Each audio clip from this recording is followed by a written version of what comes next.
안녕하십니까. 벚꽃대통령의 최강입니다. 오늘 또 재미난 공부를 하겠습니다. 여러분들 인생을 살아가시면서 정말 누구를 만나야지 정말로 인생이 성공적으로 번창하고 번영될 수 있을 것 같아요. 누구를 만나면 네 역시 똑똑하다. 부처님 만나는 거예요. 물론 내 마음 가운데 부처님 계시지만 항상 부처님 모시고 부처님 만나는 거예요. 그럼 어마어마한 시너지 효과가 있다. 정말로 부처님 만나는 것 이상으로 이 우주의 주제자이시고 이 우주 그 자체잖아요. 부처님 만나는 거예요. 부처님 만나게 되면 무엇이 나올 것인가? 정말로 해보지 않은 사람은 알 수가 없는 거예요. 진짜로 말이죠. 네, 그래요. 그러니까 부처님 만나는 작업을 뭐라 그랬어요? 기도라고 그러고 이렇게 법문 속에 살잖아요. 그러니까 정말 우리가 냉정하게 따져보면요. 제가 머리 깎고 살아서 더 그런지 몰라요. 실제로 제가 아마 이렇게 머리 깎고 살지 않았으면 전혀 모르는 세계들이 머리 깎고 사니까 많은 분들 모시고 살잖아요. 그럼 제가 항상 저도 기도하고 살면서 체험한 게 많은데 기도를 열심히 한 정말 존경스러운 보살님들, 거사님들이 있어요, 없어요? 정말 열심히 기도하시는 분들 계시잖아요. 정말 부처님 벗삼는 정도가 아니라 부처님과 하나인 마음으로. 그러면 그들이 체험하는 영혼의 세계랄까, 기적 같은 어떤 세계, 불가사의한 세계, 그걸 제가 동참해서 많이 듣잖아요. 그냥 막 찬탄과 경탄이 말이죠. 그냥 저절로 터져 나오는 거예요. 수소하고 산소 만나는 정도가 아니야 이거는. 정말로 나를 실현하는 거죠. 참나를 실현하는 거예요. 수행을 하는 거예요. 기도하고 참선하고. 그게 결국 우리가 성불한다고 그러잖아요. 성공적인 인생 성불하는 정말로 말씀이죠. 그러니까 우리가 꼭 명심해야 될 게 뭐냐면 내 광활한 우주. 그러니까 여러분들 어떻게 생각하세요? 뭐 나라 왕 만난다거나 뭐 누구 만난다는 건 쉬운 일이 아니에요. 근데 부처님은 뭐라? 우리가 맘만 먹으면 뭐라? 항상 만나잖아요. 그래 안 그래요? 부처님 불러 모시면 되잖아. 약사래불, 관세음보살, 화엄성종. 네.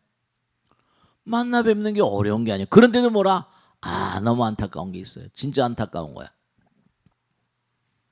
여러분 어렸을 때 어려울 땐 말이죠. 어려울 때 항상 어때요? 엄마 아버지한테 상의하잖아요. 그래 안 그래요? 근데 이제 여러분이 어른 됐다고 여러분이 어려울 땐 누구하고 상의하지? 부처님께서 그러셨거든요. 참 이게 안타까운 거예요. 부처님께서는 우리들 모두 자기들의 부처님의 외동아들 같다고 그러셨잖아요. 그랬잖아요. 근데 왜 사람들은 자기 어버이신 부처님과 상의를 안 할까요? 부처님께 뭔가 상의를 드리지 않아요. 너무 안타까운 거야. 너무 안타까운 거야. 부처님께 상의 드리지 않아요. 그러니까 해결책을 몰라서 답답해하고 어쩔 줄 모르는 거죠. 정말 H2O나 마찬가지로 부처님을 만나면 정말 무한 행복이거든요. 거의 보세요.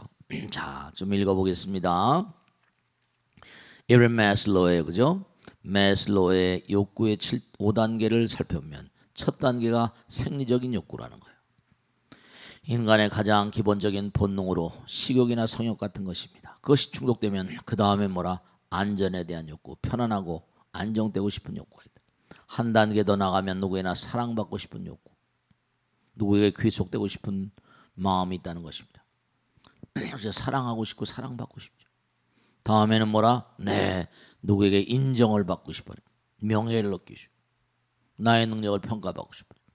그 다음에 아까 말씀드린 자아실현이에요. 정말로 참자, 자아실현. 이게 이제 여러분이 말씀 항상 뭔가 정말로 자아실현했고 뭔가 하여간에 내가 많은 사람들과 더불어서 뭔가 하여간에 세상에 펼쳐 보이고 싶은 그 사람들이 그런 얘기 많이 해요. 아 스님 제가 여유만 있으면 정말 사회복지 사업을 한번 해보고 싶다고. 네 마음만이죠 뭐 어떡하겠어요. 근데 마음이라도 말이죠. 네 그래요. 그러니까 참 이상한 게 가만히 보면 이렇게 욕구의 5단계가 있는데 참 묘한 게 있대요. 여러분 어때요? 이른바 생리적인 욕구, 식욕이나 성욕 같은 게 있다고 보세요. 그럼 식욕 같은 걸 봐요. 한참 먹다 보면 이상하게요. 배가 포만감을 느끼면 안 먹고 싶잖아요. 그래요. 먹지 말라고 하는 그런 그 지시를 내리는 호르몬이 나온대요. 그만 먹어 이렇게. 그러니까 먹기 싫잖아요.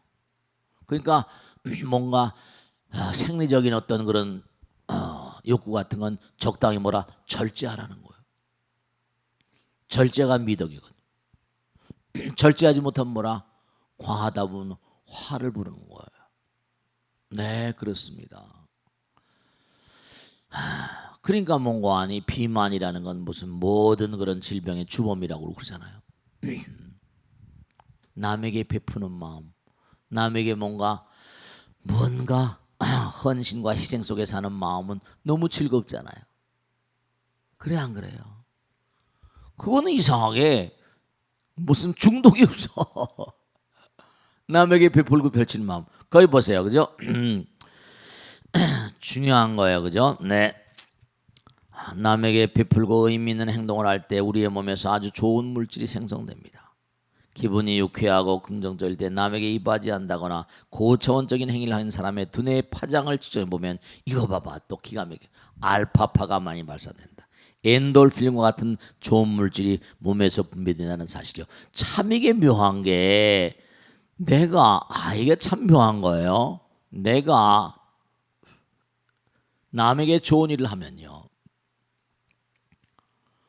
참 이상한 거야. 색즉시공 뭐라? 공득색 항상 그러잖아요. 내가 남에게 좋은 일 하면 내 몸 가운데도 좋은 물질이 만들어진다는 거예요. 엔돌핀이 만들어지면서 내 마음이 즐거우니까 마음에선 뭐라? 생각이라는 게 나오잖아요. 생각은 뭐자? 생각은 뭐라? 마음의 물결이거든요. 마음의 물결이에요. 알파파가 나오고 내 몸과 마음 가운데 아주 긍정적인 파동이 나오니까 어떻게 했어요?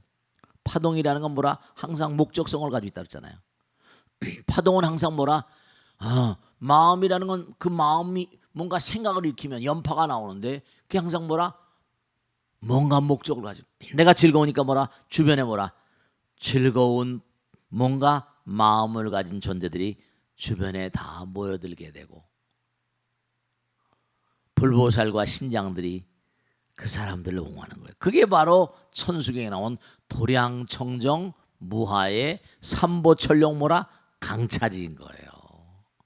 그러니까 불교 경전을 가만히 뜯어보면 다 과학이야. 하나하나 뜯어보면 다 과학이라니까요. 뭐 종교, 물론 종교는 종교예요. 그러니까 이른바 말하면 예전에는 부처님은 통찰력으로 다 깨달으셨어요. 근데 요즘에 들어서 과학이 발달하다 보니까 이게 자꾸만 밝혀지는 걸 보면 부처님은 과학을 초월한 초과학적인 존재예요. 초과학적인 존재라니까. 그럼 이러니 마음이 맑고 깨끗하고 항상 남에게 베풀고 펼치고 살면요. 마음이 항상 즐겁고 그런 게 행복이에요. 그러니까 부처님 같으시면 니르바나 열반이란 말씀하잖아요. 환희와 연락이란 말. 부처님 마음 얼마나 즐거울까요? 부처님 한없이 베풀고 뭐라 펼치기만 하시니까. 그래요. 그렇잖아요. 여러분죠. 아까도 말씀했잖아요. 한 대로 받는다고 그랬잖아. 그래 안 그래요? 이 부처님과 천룡팔부 신장들이 삼보 천룡강차지 내가 남에게 베풀고 펼치고 하면요, 하늘과 부처님요 나에게 무한히 베푸시는 거예요. 왜냐? 부처님과 신장님들의 그 일을 내가 대신해 주고 있잖아요. 그러니까 부처님께서 한도 끝도 없이 나에게 베풀고 펼치시고, 그러니까 내가 남에게 베풀면 사람은 손해라고 생각해요. 너무 어처구니가 없는 얘기예요. 그건 도저히 있을 수가 없는 생각이에요. 내가 베풀고 펼치면 비어지는 것만큼 부처님께서는 계속 담아주세요. 그래서 그 얘기가 또 뭐라고 나오는 거 아니? 우보익생 만호공이라고 나와요. 중생수기 등리라고 나오는 거예요. 딱 부처님 경에 나오는 거예요. 다 우보, 하늘에서 보배비, 비우자에다 보배보자예요. 우보 익생, 이익되게 한다. 중생들을, 만호공, 중생들을 이익되게 하는 보배비가 만호공, 호공에서 지금도 지금 보배비가 쏟아지고 있대요. 근데 중생수기, 중생들은 따를 숫자 그릇 기자, 중생수기 등이 그릇 따라서밖에 받아먹지 못하네, 이런 뜻이에요. 그런데 제가 자꾸만 그릇을 비우면 부처님 뭐라? 계속 담아주시는 거예요. 네, 그렇게 됐다니까요. 계속 담아주시는 거예요. 놀라운 사건이죠. 놀라운 일이에요. 근데 사람들은 내가 뭘 베풀어주면 그러면 내가 손해난 줄 알아요. 이게 다 과학이에요. 부처님 나라는 하나이기 때문에 주고받는 게 없어요. 다 하나예요. 주면 받는 거고 하나인 거니까. 하나인 거예요. 그러니까 항상 부처님하고 친하고 부처님 말하고 부처님 생각, 부처님 행동을 하게 되면, 그렇잖아. H2하고 O하고 전혀 거긴 물의 성분이 없어요. 근데 그게 딸까닥 합쳐지면 뭐라? 이게 참 전혀 우리에게 정말 이익되는 그런 물이 생기거든요. 참 묘한 거예요. 자연계의 뭔가니 92가지의 어떤 원소가 있다고 그러는데, 그게 이제 합쳐져 가지고 뭔가니 여러 가지 만상을 만드는 거예요. 그래, H2하고 O2만 합치면 물이 나오는데 다른 거 합치면 다른 거 나올 거 아니에요. 그래요. 다른 거 나오는 거예요. 당장 보면 우리가 함수탄소, 탄수화물이다. C6, H12, O6란 말이에요. C6는 뭐라? 탄산가스 6개 분자, 탄소 분자 6개. H 뭐라? 수소 분자 12개. 그 다음에 산소 분자 6개. 그게 어떻게 합치면 그 다음에 그게 탄수화물 되는 거예요. 녹말 되는 거예요. 무슨 말씀인지 아시겠죠? 거기다 질소가 딱 들어가면 단백질이 되는 거예요. 그러니까 이게 모든 만들어진 게 허공에서. 그럼 탄소, 수소, 산소, 질소는 뭐냐? 그건 또 전부가 다, 모든 물질은 뭐죠? 이른바 말하면 탄소 분자다. 분자는 뭐로 돼 있어요? 원자는 뭐로 돼 있어요? 핵이 있고 그 다음에 전자 있잖아요. 핵에 뭐가 들어있어요? 양자, 중성자. 허공에 널려 있는 거예요. 그런 것들이 전부 어디서 나오냐? 그러니까 일체유심조라고 말하는 거예요. 모든 만상은 마음이 지었다고. 그러니까 제가 항상 드리는 말씀 아닙니까? 아인슈타인이 얘기한 게 모든 질량은 뭐가 만들었다? 에너지가 만들었다. 그렇잖아요. 그렇죠? 근데 일체유심조니까 바로 허공, 이 영은 에너지는 항존이라고 그랬으니까, 에너지는 영원하고 항존하니까, 부처님이 영원하신 존재니까 모든 만상을 만든 건 에너지라며요. 그러면 에너지가 바로 허공이 부처님이시고 영원하시니까 부처님은 힘의 실제. 에너지 그 자체의 존재라니까. 근데 뭐라? 그냥 과학에서는 그냥 에너지 그러고 말아버리지만 부처님은 마음이라고 그러거든요. 마음이 바로 에너지. 그러니까 염력 이러죠. 염파. 근데 생각은 뭐냐? 부처님께서 마음의 뭐라? 파동이, 마음의 물결이 생각이라고 그랬어요. 그 좋은 생각, 나쁜 생각. 그 제가 왜 부처님과 친해라는 거예요. 자꾸만 약사해랩을 관세음보살 자꾸만 불러 모시면 돼. 지장보살. 그럼 불보살님하고 친하잖아요. 당연히 불보살님과 친하니까 그런 에너지가 계속 흘러드니까 내 몸과 마음이 건강하고 무병장수하고 영원성을 띠게 되고 계속 하다 보면 살이도 나오고 뭐 이렇게 되는 거예요. 좋은 물질이 나오고 엔돌핀이 나오고 이게 지금 나왔잖아요. 엔돌핀. 정말로. 그거 보세요. 큰 스님들 중에 나이가 많으신데도 여전히 건강하시고 카랑카랑한 목소리로 힘차게 법문하시는 모습을 볼 수 있습니다. 이는 고차원적인 삶을 살게 되면 고차원적인 물질이 생성되어 파장이 뭐라 안정되기 때문입니다. 안정되죠. 우리 근심 걱정 많고 불안하고 막 이랬잖아요. 근데 부처님과 다 기도하고 부처님과 하나이고 영원성을 띠니까 그래 안 그래요? 그 안정될 수밖에 없죠. 모든 질병과 재앙과 불행은 불안한 데서 오거든요. 여러분죠? 정말 제가 말씀드리겠는데 이거 꼭 요즘에 최근 조사된 건데요. 정말로요. 여러분죠? 하루 우리가 생활하는데 잠을 잘 주무시려면 마음이 맑아야 돼요.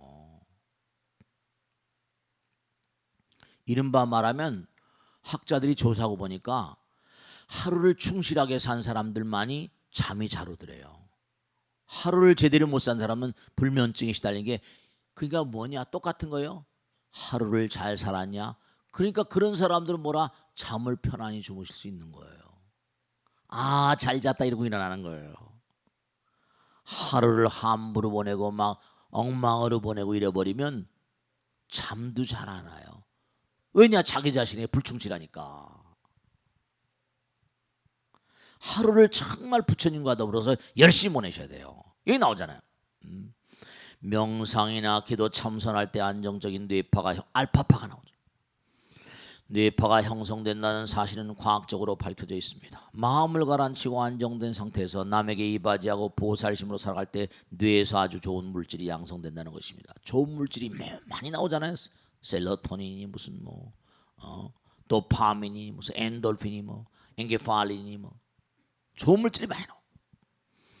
좋은 마음은 좋은 물질을 만들고 왜냐? 마음이 에너지니까. 우리가 이 사실을 정말로 잘 알아야 돼요. 정말로. 좋은 마음은 좋은 물질을 만들어 좋은 향기를 발사하며 그렇죠. 그러니까 개향이에요. 개를 잘 지키면 뭐라? 개향기가 몸에서 풍기는 거예요. 무슨 말씀이 알겠죠? 기도 열심히 하고 참선 열심히 하면 정향 몸에서 그런 향기가 나오는 거예요. 진짜로 그래요. 해향 벌써 그런 향기가 풍기면서 분위기가 달라거든요. 저 사람은 참 분위기가 달라. 저 여자는 참 분위기가 달라. 그럼요. 살아온 날들을 그대로 분위기가 대변하고 있거든요. 요즘에 그런 것도 있대 보냐. 아로마 향 치료라. 아로마라는 게 원래 향기란 말이거든. 아로마 치료라는 게 들어봤죠? 아로마 향 들어봤지? 그런 게 향기로 치료하는 법이 다 있대요. 향기로. 다 나오잖아요. 좋은 마음은 좋은 물질을 만들고 좋은 향기를 발사합니다.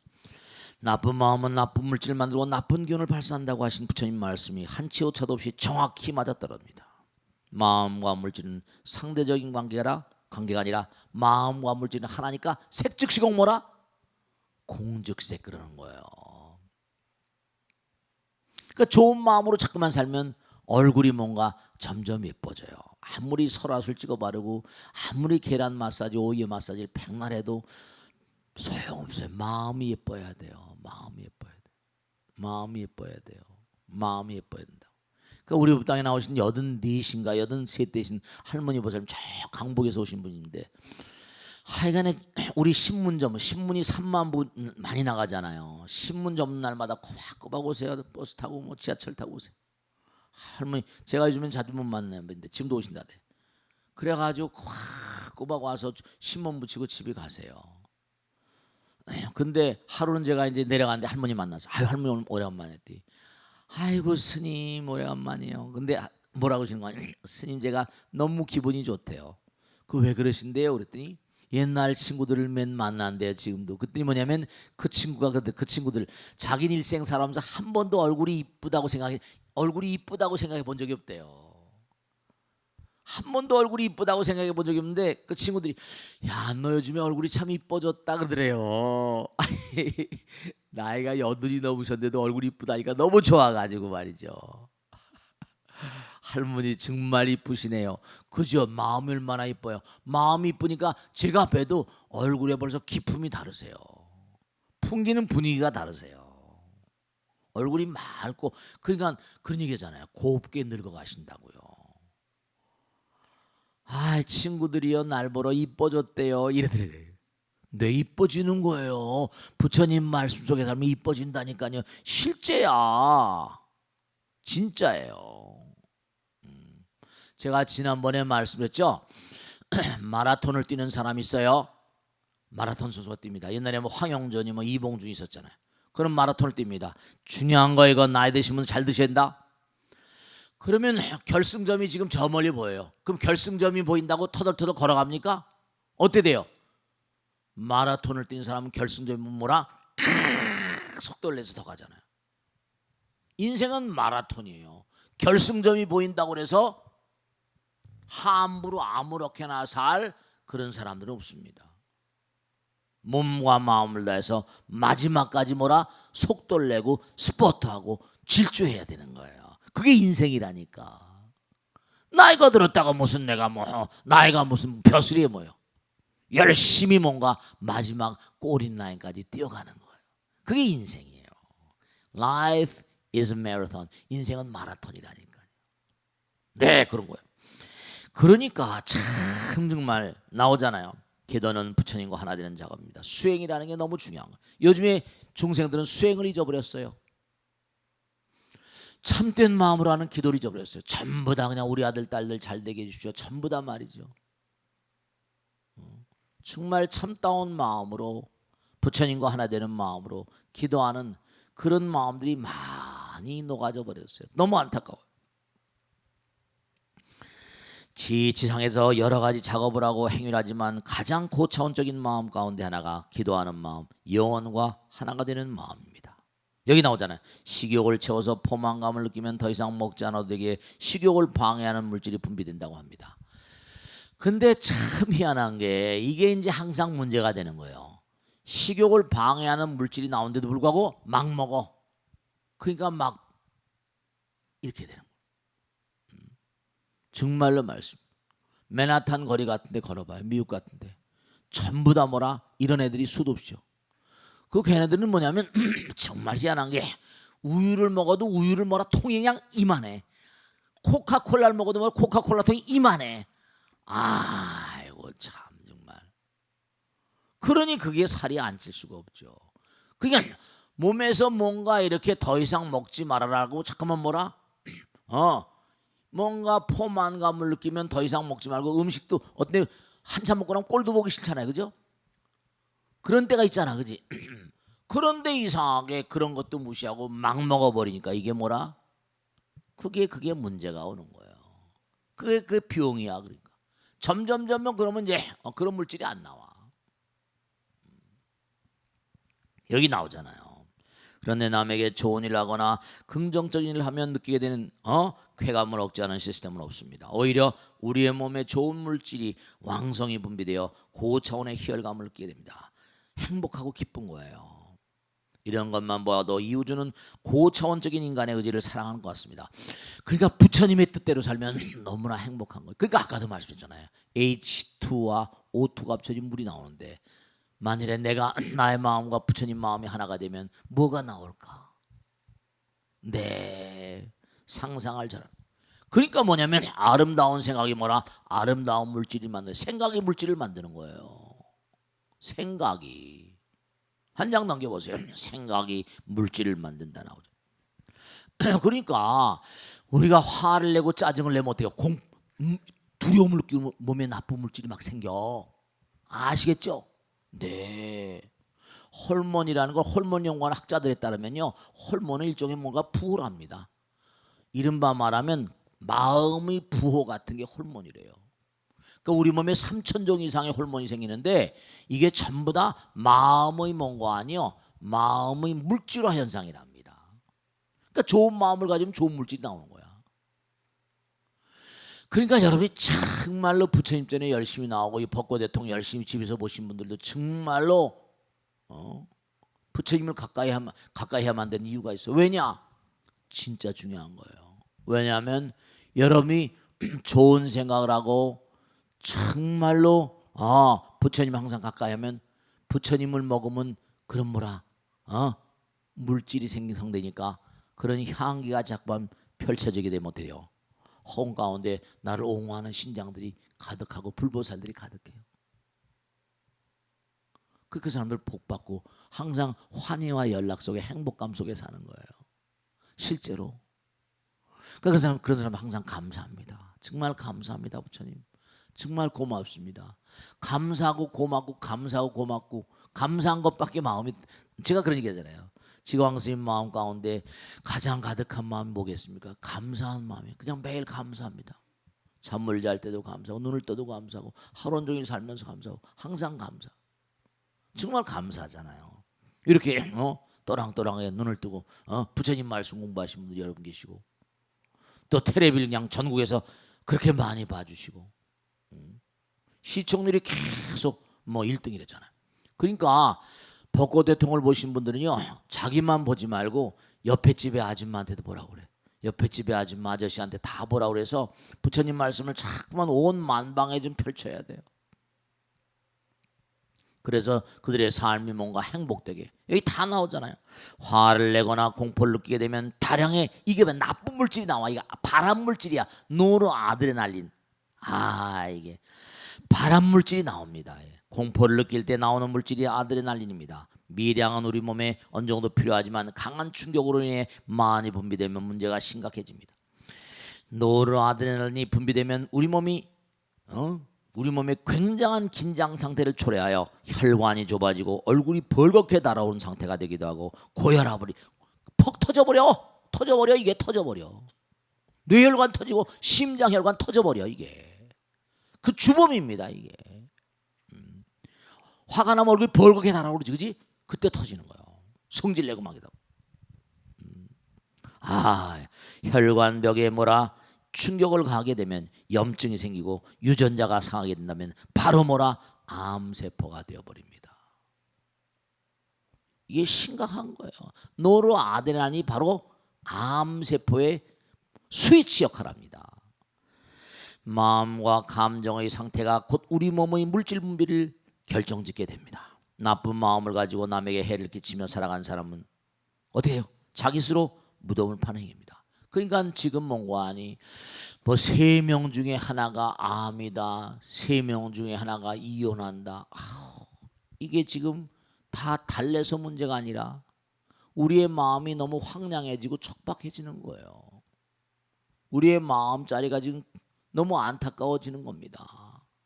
정말로. 정말. 그러니까 자꾸만 제가 이렇게 공부하자고 그러고 공부는 희망이라고 그러고 공부는 내일이라고 그러고 자꾸만 그렇게 말씀. 기도는 정말 내일의 문을 열수. 내일의 문은 기도로 열린다고 그러고 부처님과 가까이 하라고. 벚꽃 대통을 많이 보셔야 돼요. 많이 보시고. 우리가 마음을 갈무리하고 닦는 것은 우리 몸에서 좋은 물질을 분비하는 결정적인 방향타 스위치 역할을 하는 것입니다. 이처럼 마음과 물질은 뗄래야 뗄 수 없는 관계입니다. 그러니까 좋은 마음을 자꾸만 써야 돼. 부부간에 불화하면 안 돼. 진짜 남편을 사랑하고 아내를 사랑해야 됩니다. 알겠습니까? 정말로 그래. 어차피 다 썩어질 몸인데 정말 몸과 마음을 다해서 남편을 사랑하고 아내를 사랑하고 그래야 돼. 누가 나에게 부정적인 마음으로 그렇게 대올 때 이것은 여기 나오잖아요. 이것은 내가 전생에 지은 업이고 금생에 지은 업이구나 하고 긍정적으로 생각할 때 그 사람은 다시 회생할 수 있습니다. 긍정적으로 받아들인다는 것은 미래지향적인 것이기 때문입니다. 네, 그렇습니다. 그러니까 한 생각 딱 깨달아 버리면 뭐예요? 깨달아 버리면 이게 뭔가 아니 살아나는 거예요. 회생하는 겁니다. 네가 뭘 잘했어 이래 버리면 엄마 뭐 잘했어 당신 뭐 잘했어 이러면 그 집은 망해요. 안 됩니다. 일념 미죽 중생 일념 오죽불이라 한 생각 깨닫기 전엔 중생이요 한 생각 깨달으면 부처니라. 이와 같이 한 생각이 지옥과 천상을 갈라놓는다고 하지 않습니까? 한 생각은 이처럼 무서운 것입니다. 한 생각지간에 갈라져 버려요. 그럼요. 정말 그렇습니다. 생각이 정말 무서운 거. 일념즉시물이 안겁이야. 그게 자꾸만 염불 기도하라는 거예요. 생각이 온통 지옥과 천당을 갈라놓아 버린다니까요. 여기 나오잖아요. 한 생각 깨닫기 전엔 중생인데 깨달으면 부처입니다. 부처와 중생을 갈라놔 버려요. 과학의 발달로 마음과 몸의 상관관계가 속속 밝혀지고 있죠. 불교와 동양사상이 새롭게 조명되고 있는 시점입니다. 그러니까 텔레비 같은 것도 봐요. 스위치만 누르면 방송국이 바뀌잖아. 그래 안 그래? 화면이 금방 바뀌어버리지. 그래 안 그래요? 근데 방송국이 다 달라요. 그래요. 우리 한꺼번에 여러 개를 놓고 리모트를 눌리지만 다 화면이 금방금방 바뀌어버립니다. 생각은 물질이 만들어지는 것만큼만 작용할 수 있습니다. 내가 고차원적인 인간이 되기 위해서는 평소에 뭐라 고차원적인 물질을 많이 만들어 놔야 합니다. 나의 주변에 고차원적인 존재들이 함께하며 계속 아이디어를 주고받는다면 얼마나 진보가 빠를까요? 사람들 사이에서 가장 많이 회자되고 있는 인물들 중에는 여기 나오잖아요. 대체로 기도인들이 많습니다. 그들의 이름이 오래가는 이유는 진리와 더불어 살았기 때문입니다. 진리는 영원하고 고차원적인 마음이기에 그분들의 뒤를 따라가는 것만으로도 고차원적인 심성 속에 살게 되는 것입니다. 아침에 눈을 뜨면 기도로 하루를 시작해 보십시오. 먼저 천수경부터 독송하세요. 그 다음에 염주를 쥐고 108배하고 바론문을 3번 읽으세요. 바론은 허공에 방사하는 것이고 나와 더불어 불보살님들이 다 듣는 것입니다. 마지막에 반야신경 한번 독경하면 됩니다. 어려운 게 하나도 없어. 열반경에서 부처님은 내 마음 가운데 있는 검은 독사와 욕망과 번뇌의 독사를 끌어낸다며 잠을 자라고 하시며 잠자기 전에 꼭 수행하라고 말씀하셨습니다. 부처님의 세계와 기도의 필요성을 분명히 파악하시고 아침 저녁 공양하듯이 열심히 기도해보세요. 밥 먹듯이 말이죠. 이것이 여러분의 영성을 제고시키고 고차원의 세계로 나아갈 수 있는 비결입니다. 아시겠죠? 자, 오늘 여기서 모두 마치겠습니다. 대단히 감사합니다. 수고하셨습니다. 여기서 마치겠습니다. 수고하셨습니다. 고맙습니다.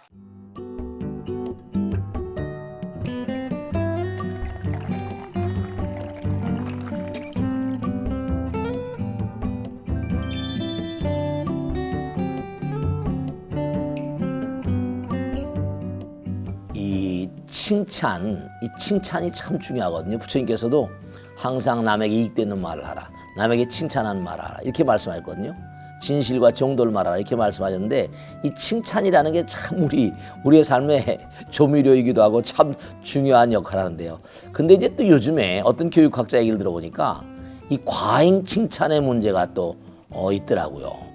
아이들을 너무 과잉 칭찬해서 키우게 되면 문제가 생긴다. 그런 얘기들도 하시는 분이 계시더라고요. 그래서 칭찬도 뭔가 아니 잘해야 된다 이런 얘기들을 하셨습니다. 그래서 제가 오늘은 좀 칭찬에 대한 얘기, 이 칭찬에 대한 얘기를 또 훌륭하신 불자님 보살님 모시고 말씀 나눠볼까 합니다. 오늘 나와서 고맙습니다. 감사합니다. 고맙습니다. 네, 자 칭찬에 대해서 뭔가 평상시에 느끼는 점들을 말씀해 주시고 뭐 아이들이나 주위 사람들에게 뭔가 칭찬을 많이 내가 해주는 편인가 한번 그런 점도 더듬어 보겠습니다. 한번 말씀을 누가 시작해 보실까? 네.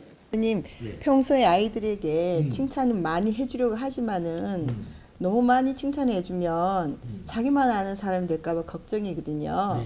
어떻게 조절을 해야 할까요? 그렇습니다. 이게 제가 실제로 그 어림없게 애들 이제 예전에는 어림없게를 제가 다 이렇게 꼬마들도 모아놓고 얘기를 하고 그랬는데 꼬마가 하나 그러더라고요. 나는 머리가 똑똑하니까 자기가 스스로 똑똑하다는 거예요.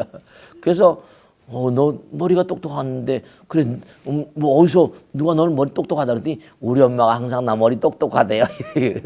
네, 자신감을 불어주는 건 좋아요. 근데 중요한 게 그렇게 똑똑하다는 것이 뭔가 아니 자칫하면은 생각해보자. 난 머리가 똑똑하니까 노력을 안 할 수도 있잖아요. 그죠? 또 난 똑똑하니까 남들보다 뭔가 아니 내가 우월감을 갖게 하기도 하고. 그러니까 어렸을 때부터 그런 것이 뭔가 똑똑하다, 뭐하다. 그 분명히 엄마 아버지가 그렇게 얘기를 칭찬해 주는 거죠. 근데 아이들이 받아들이는 쪽에서 말이죠. 그러니까 그 부모들은 뭐냐면 아이들이 뭔가 이쁘게 그런 얘기도 많이 하잖아요. 무슨 뭐 칭찬해 주게 되면 뭐 동물도 춤춘다고 하는 것처럼. 그러니까 칭찬을 뭔가 정말 지혜롭게 칭찬을 해야 된다. 칭찬도 좀 지혜롭게 칭찬을 하지 않으면 아이들이 뭐냐면 나는 똑똑하니까, 나는 뭘 잘하니까. 뭐 이러다 보면 오히려 아이들 때 뭐 잘하는 게 결국 뭐냐면 인생은 마라톤이잖아요, 그죠? 인생은 마라톤이니까 계속 열심히 노력을 해야 되는 거니까. 그래서 뭔가 자꾸만 칭찬을 누가 해주고 뭐 부모가 해주고 학교 선생님이 해주고 하다 보면 좋은 점도 많이 있겠지만 자기중심적이거나 이기적이거나 그런 측면들도 키워주는 그런 우려를 불식시킬 수 없어요. 그러니까 자기가 똑똑하니까 그러면 남을 배려하는 그런 마음들이 취약해질 수가 있거든요. 그래서 뭔가 잘하는 점만 너무 뭔가 이렇게 치우치게 되면 취약한 점 같은 것도 얼마든지 있을 수 있잖아요. 그러니까 우리가 가만히 이렇게 생각을 해볼 때 아이들을 키우거나 주변 사람들에게 정말로 뭔가 칭찬할 때도 진실 그 자체인 칭찬. 그냥 거칠의 칭찬이 아니고 그런 점에 좀 유념을 해야지 진심이 담겨있는 그런 칭찬이 그 아이에게 도움이 되겠다라고 생각하는데 그렇지 않고 뭔가 거칠에 칭찬하게 되면 자칫하면 뭔가 아니 뭔가 아이들이 커나가면서 또 어른들도 마찬가지고 자기를 오판하는 수가 있으니까 그런 점에 좀 유념했으면 좋겠다 그런 생각이 드네요. 그 다음 또 누가 한번 질문해 보세요. 네. 네, 스님. 그럼 칭찬도 잘해야 한다고 하셨는데요. 어떻게 하는 게 잘하는 것일까요? 아, 네. 아주 좋으신 질문인데요. 뭐냐 하면 우리가 무엇을 칭찬해야 될까? 제가 한번 가만히 생각해 봤는데요. 언젠가. 결국 아까도 말씀드렸지만 인생은 장기전이거든요. 단판 승부가 아니에요.